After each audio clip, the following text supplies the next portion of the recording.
Hai hai hai. Selamat datang kembali di channel Min Donghua. Kali ini kita akan melanjutkan cerita Donghua, Battle Troop di Heaven. Kita harus mengumpulkan jiwa-jiwa yang mati secepat mungkin. Jika tidak, setelah Master Taisu datang, jika kita tidak bisa menyerahkannya, kita semua akan mati. Pada saat ini, orang-orang ini melakukan yang terbaik dan mencoba segala cara untuk menyiksa manusia fana ini. Karena baru setelah mengalami segala macam rasa sakit, jiwa-jiwa manusia fana ini akan dipenuhi dengan kebencian setelah kematian mereka. Adapun para praktisi bintang melakukan ini, sepertinya hanya untuk bertahan hidup. Teruslah melakukan intervensi dan ciptakan lebih banyak jiwa yang tidak bersalah. Jelas, di area pulau itu terdapat pembatasan yang kuat, sehingga siapapun yang melompat ke laut itu sama saja dengan penghancuran diri. Karena saat pembatasan itu disentuh, itu akan menimbulkan situasi fatal bagi para manusia fana ini. Dan pembatasan ini dilakukan oleh orang-orang kuat ini, sehingga tidak ada peluang untuk bertahan hidup. Jika hanya dengan kekuatan manusia fana ini, karena bagaimana mereka bisa melawan para dewa? Jika bukan karena jiwa yang sangat dirugikan, saya khawatir para dewa ini akan langsung membunuh manusia ini. Karena dengan cara ini, mereka bisa menyerahkan jiwa-jiwa yang berdosa ini kepada Taisu dengan kedua tangannya. Hanya saja, demi kelangsungan hidup mereka sendiri, mereka menggunakan cara kejam seperti ini. Sehingga para manusia fana di seluruh bintang tidak memiliki orang kuat sebagai tulang punggung untuk bertahan hidup. Seolah-olah para dewa ini tidak peduli dengan nyawa ribuan makhluk ini. Meskipun mereka juga tahu ini bukan demi kelangsungan hidup mereka, tapi sebuah pengkhianatan. Apakah kalian semua kultivator bintang ini? Pada saat ini, sebuah suara tiba-tiba terdengar di antara banyak sosok. Begitu suara itu keluar, sebuah tekanan yang sangat kuat menyapu ke arah mereka, sehingga semua orang ini terkejut dan tidak bisa berkata-kata.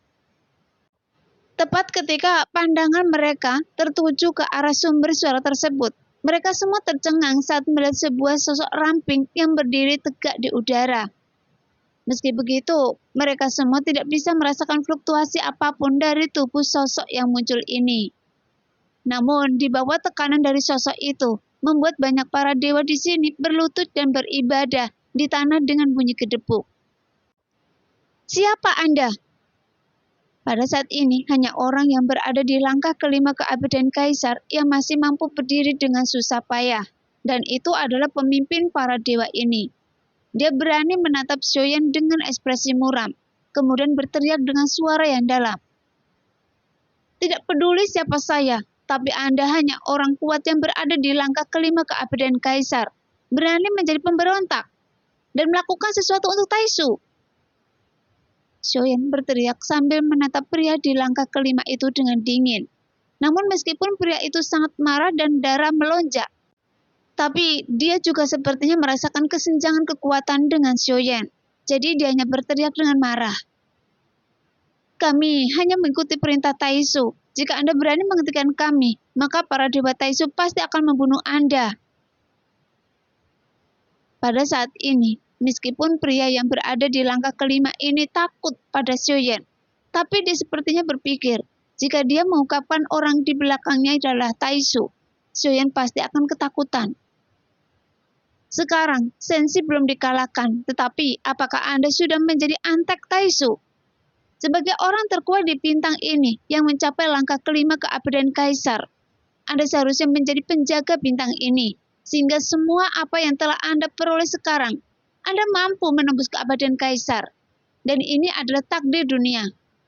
Tapi Anda justru tidak peduli dengan ribuan makhluk hidup demi kepentingannya sendiri.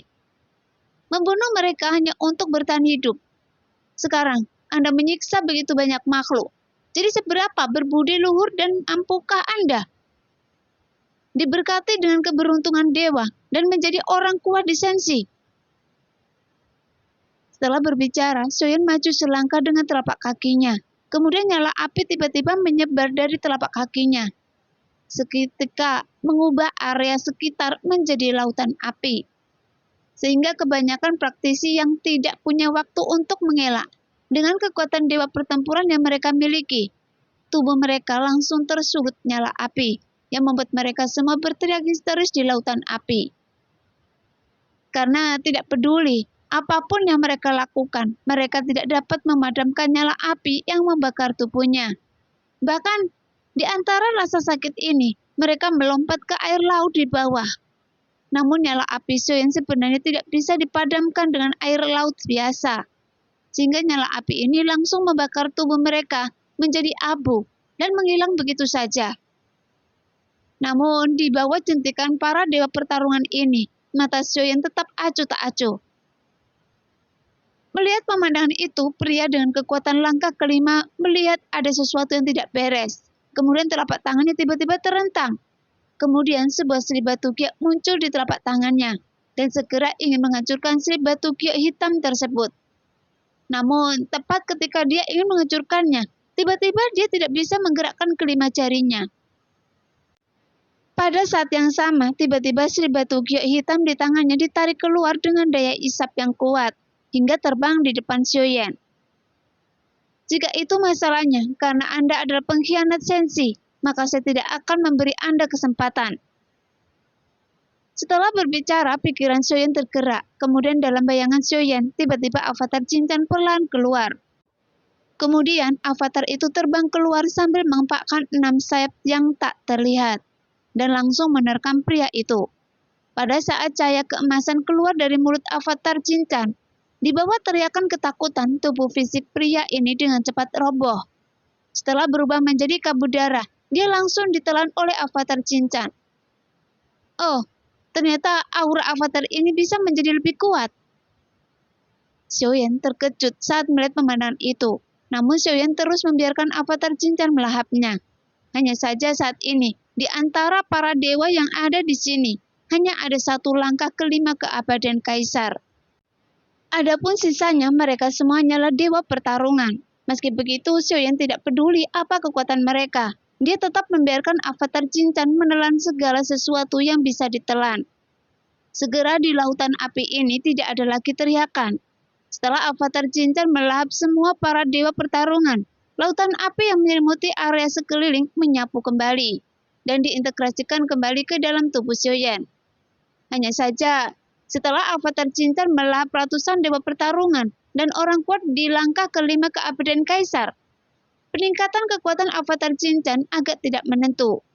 Jika dilihat dari auranya, avatar ini mungkin berada di sekitar langkah ke-7 keabadian Kaisar. Ternyata avatar ini benar-benar bisa menelan orang kuat dan mengubahnya menjadi kekuatan tempurnya sendiri. Ini sungguh menakjubkan. Memikirkan hal ini, Xiaoyan tercengang karena efek avatar Cinchan tidak persis seperti yang dikatakan Yuyan, bahwa avatar ini tidak bisa mendapatkan kekuatan dari aturan pihak lain. Tapi karena dia bisa mendapatkan kekuatan mereka, itu sama saja dengan mendapatkan kekuatan aturan mereka. Setelah kekuatan mereka ditelan oleh avatar Cinchan, namun ranah dan kekuatan yang diperolehnya tidak bisa bertahan selamanya, dan itu akan perlahan menghilang seiring berjalannya waktu. Pada saat ini, Xiaoyan segera mencoba menggunakan avatar Cinchan untuk melakukan beberapa keterampilan bertarung. Kemudian dia menemukan bahwa selama pertempuran, dia akan mempercepat konsumsi kekuatan yang didapat dari menelan. Tetapi, jika kekuatan avatar ini tidak digunakan untuk melawan musuh, kekuatan yang didapat sebenarnya tidak hilang dengan sangat cepat. Jadi avatar ini akan sangat berguna. Mata Xiaoyan bersinar terang, tapi dia juga cukup terkejut. Setelah pertama kali mengetahui tentang avatar Cinchan, Xiaoyan juga memiliki rencana dalam pikiran. Avatar Cinchan berbeda dengan avatar dewa aslinya, karena kemampuannya hanya pinjaman, dan bukan kekuatan avatar itu sendiri. Tapi jika avatar ini bisa menelan keabadian dewa. Tapi yang saya tidak tahu adalah, apakah Yuyan benar-benar tertipu oleh saya? Atau dia sengaja menutup mata? Sambil memikirkannya, avatar Cinchan menyatu dengan bayangan Xiaoyan. Namun Xiaoyan juga tidak terburu-buru untuk pergi. Tapi dia segera melambaikan tangannya untuk menembus pembatasan yang menyelimuti pulau di bawahnya. Kemudian dia menyebarkan pil yang tak terhitung jumlahnya dan menangkap lebih dari selusin ikan raksasa dari laut. Bagaimanapun, kehidupan manusia fana hanya bertahan 100 tahun, tapi mereka dimanfaatkan oleh keserakahan seorang kultivator.